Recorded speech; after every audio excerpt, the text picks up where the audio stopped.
They're the abandoned children of Kazakhstan's nuclear zone, twisted by genetic disorders, blamed on this country's terrifying atomic past.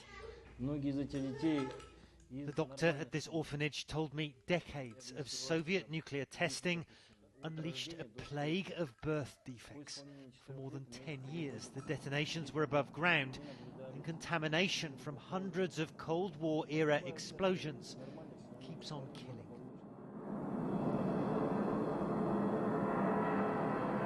When the Soviet Union tested its nuclear devices, it chose one of its remotest, most desolate areas.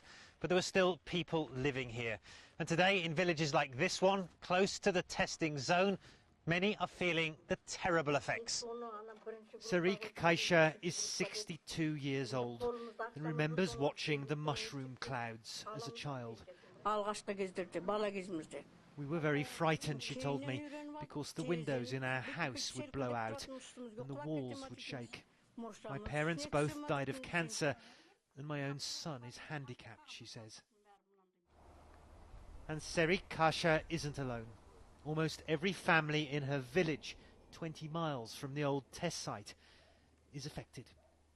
I was introduced to Bikan by a local doctor, one of the few residents who agreed to be interviewed. She was born in 1951, 2 years after the nuclear testing began. Her facial disfigurement, she says, has left her in despair.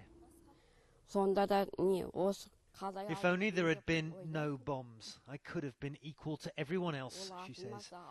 My youngest daughter looks like me too. I worry about her future more than anything. The problem of defects is so big, there's even a museum of mutations at the Regional Medical Institute. Doctors say jar upon jar of preserved fetuses tell this region's real-life horror story. You could call these children and others affected victims of the Cold War. Kazakhstan has refused nuclear ambitions now because it experienced 40 years of this war. Nowhere else were there so many nuclear tests. And nowhere else are so many Cold War casualties still inflicted. Matthew Chance, CNN, Semi, in Kazakhstan.